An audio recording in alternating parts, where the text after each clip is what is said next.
পেঁয়াজ ভাজা হচ্ছে, আলু ভাজা হয়ে গেছে। দেশি মুরগি আজকে নিয়ে এসেছি, অনেক দিন পর আজকে দেশি মুরগি হলো। পোলট্রি মুরগি রেগুলার খাই, কিন্তু আজকে দেশি মুরগি।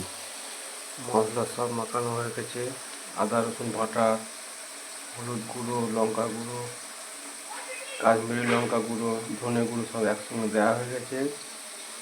এরপর মাংসটা পেঁয়াজটা ভাজা হয়ে গেলে তখন মাংসটা দিয়ে দেবো।